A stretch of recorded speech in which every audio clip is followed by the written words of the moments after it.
Donc, les tiges, de quoi s'agit-il? Alors, d'abord, c'est à l'occasion de la réactivation du CLSPD. Le CLSPD, c'est le contrat local de sécurité et de prévention de la délinquance, qui s'est réuni ici même le 19 janvier, que le travail d'intérêt général, TIG, nous a été présenté, en tout cas a été présenté au présent de ce jour-là, et à la commune en particulier.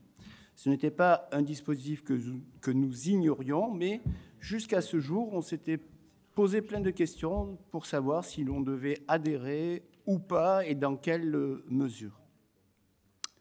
Alors, qu'est-ce qu'un TIG? Parce qu'on va l'appeler comme ça par commodité, un travail d'intérêt général.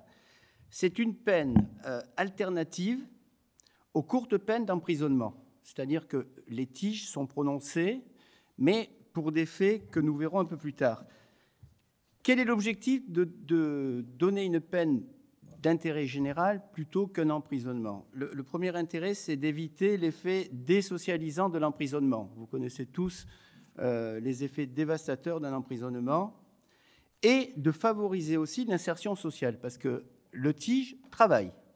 Non seulement il travaille, mais c'est un travail non rémunéré, exécuté par cette personne qui a été condamnée. Alors, soit pour des motifs délictuels, soit pour des motifs contraventionnels.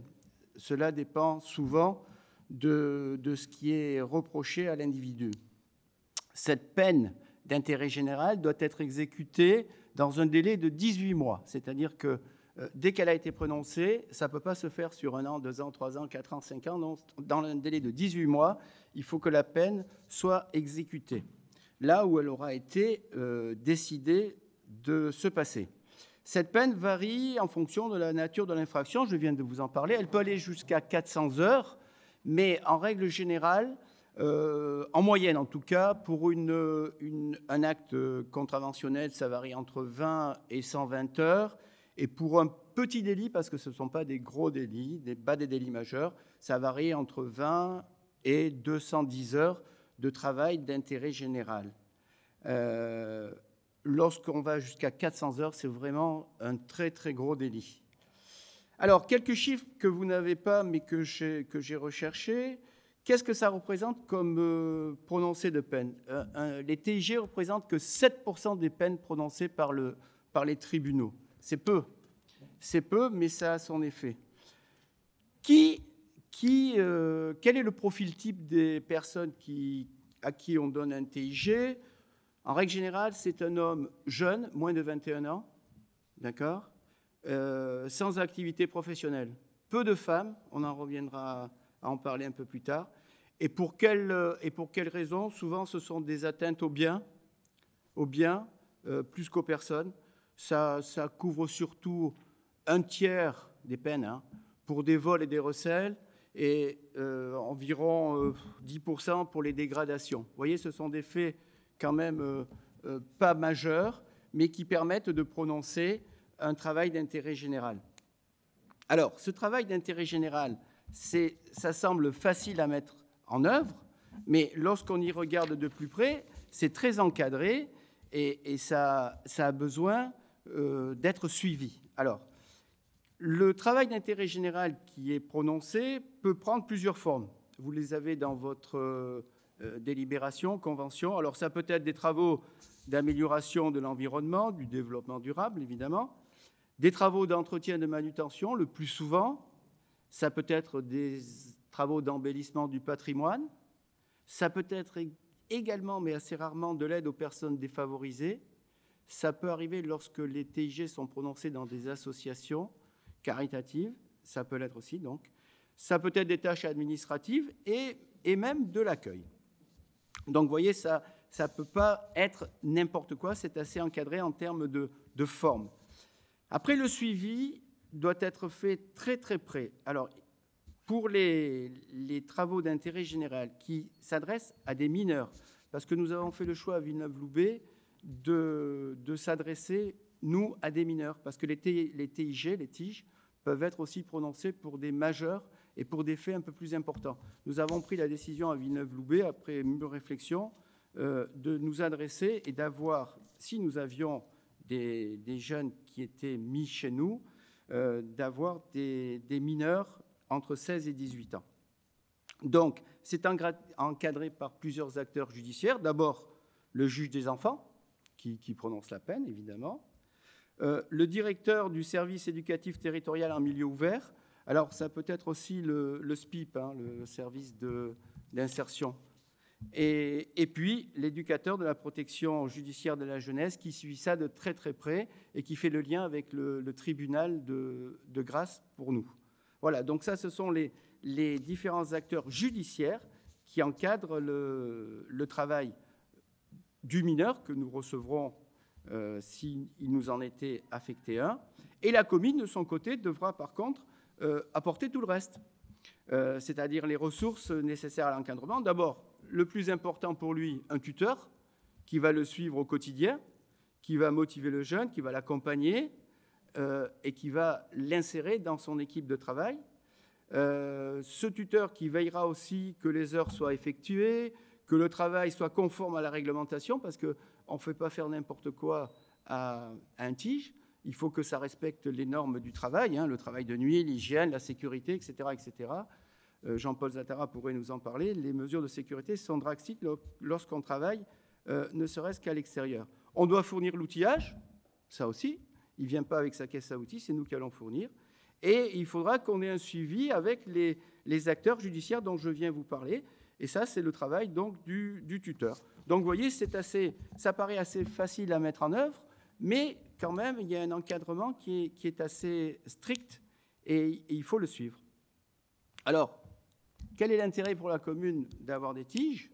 Alors, d'abord, évidemment, c'est parce qu'on va pouvoir bénéficier de droits par rapport au fonds interministériel de la prévention de la délinquance. C'est un intérêt extraordinaire pour d'autres actions. L'accueil de la personne qui est proposé se fait avec l'accord de la commune. On ne nous mettra pas n'importe qui. Nous aurons vu là-dessus et nous pourrons, je ne vais pas dire choisir, mais presque en tout cas, choisir un profil que nous allons recevoir. Ce travail d'intérêt général, s'il ne convient pas, il peut être arrêté à n'importe quel moment. Il peut être suspendu en cas de non-respect, par exemple, des normes, non-respect des horaires, ou alors d'une faute grave. Voilà, donc ça nous laisse une marge de manœuvre qui nous permet à tout moment de mettre un terme à cette collaboration entre le mineur et la commune qui l'accueille. Ça, c'est pour l'encadrement. J'ajoute qu'il y a quand même des freins à la mise en œuvre de ce travail d'intérêt général. J'en parlais tout à l'heure, ce sont les femmes. Il faut que l'on puisse aussi, dans ce dispositif, accueillir des femmes. Elles ne sont pas nombreuses, hein. Elles représentent à peu près entre 5 et 7% des peines prononcées, mais il faut quand même pouvoir les accueillir. C'est un frein. Il faut aussi faire en sorte que la personne que l'on accueille puisse bénéficier de transports en commun, parce que souvent, je vous le disais, ce sont des jeunes qui sont sans activité professionnelle, qui n'ont pas de moyens de locomotion. Donc, il faut que l'on puisse mettre en place quelque chose pour pouvoir les faire accéder à la commune depuis leur lieu de résidence.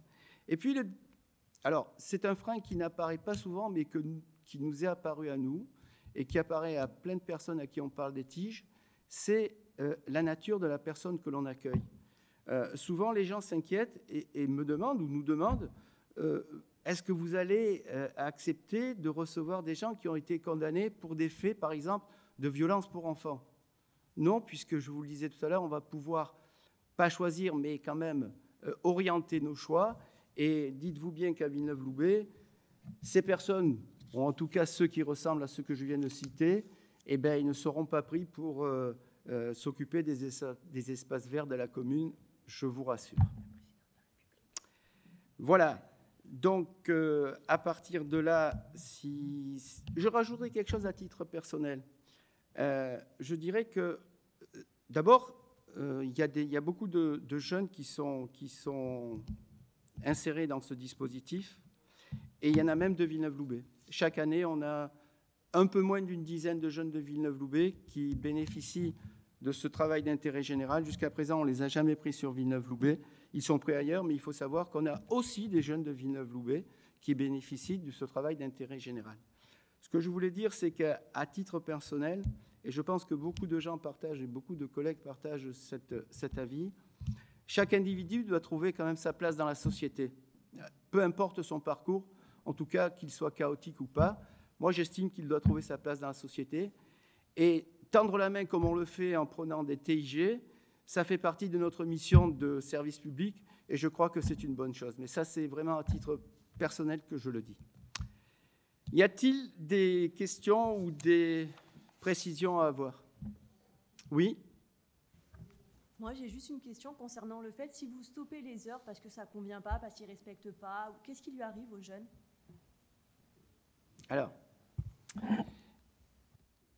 pour le jeune, l'intérêt d'avoir un TIG, c'est d'abord, d'éviter l'emprisonnement. 2, de se retrouver dans un milieu où il va pouvoir travailler, peut-être même voir comment ça fonctionne, le travail au quotidien, et peut-être s'insérer avec, je ne sais pas, une vocation quelconque. Ce qu'il faut savoir aussi, c'est que le travail d'intérêt général est porté sur son casier judiciaire. Mais s'il va au bout de son travail, au bout de 5 ans, ça disparaît. Avant, s'il ne va pas au bout de sa peine, dans un délai de 18 mois, la peine reste inscrite sur son casier judiciaire. Donc il a tout intérêt à aller au bout de la peine et de rester tranquille pendant les 5 ans. Voilà. En fait, c'était juste pour savoir si une autre commune peut le récupérer ou c'est définitif, vous stoppez là et il a un autre jugement ou... Dès l'instant où si nous considérons qu'il ne fait pas l'affaire à Villeneuve-Loubet, il peut y avoir une raison particulière. Donc automatiquement, le service d'insertion qui s'occupe de lui, le juge d'application des peines va reprendre son dossier et peut-être il sera affecté dans une autre commune. On lui laisse sa chance. Et si on a prononcé un travail d'intérêt général, c'est parce qu'on a considéré qu'il pouvait se réinsérer. Sinon, il est emprisonné. D'autres questions? Pas d'autres questions? Eh bien, très bien. Donc, je vais demander à l'Assemblée d'autoriser Monsieur le maire à signer la convention que vous avez dans votre dossier pour la mise en œuvre du travail d'intérêt général applicable aux mineurs. Qui est contre? Qui s'abstient? Adopté à l'unanimité. Merci. Merci Albert sur ce vote. Tu as dit que tu l'as exprimé à titre personnel, j'y souscris également, je pense comme chacun d'entre nous.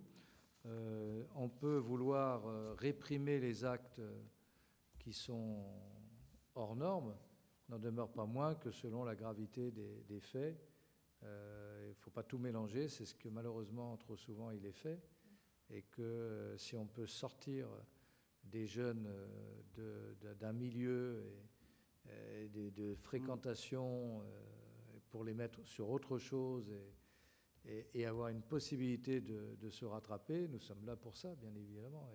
Et l'éducateur que j'ai été pendant 40 ans en sait quelque chose. Donc je pense qu'il ne faut jamais renoncer à tendre la main, effectivement. Après, lorsqu'on a épuisé toutes les possibilités et toutes les voies, il faudra bien se résoudre à constater l'échec. Mais en tout cas, je pense que c'est bien que notre collectivité, sans être bisounours, permettent à ceux qui méritent de s'en sortir, parce qu'il y a tellement d'aléas aujourd'hui dans notre société, de parcours de vie, d'enfants abandonnés malgré des familles inexistantes ou supposées existantes, etc. Enfin, il y a beaucoup de considérations et je pense que on ne peut pas enfoncer quelqu'un dès son plus jeune âge sans lui permettre de le faire. Donc je pense que ce que nous faisons là est une bonne décision et je vous en remercie tous collectivement.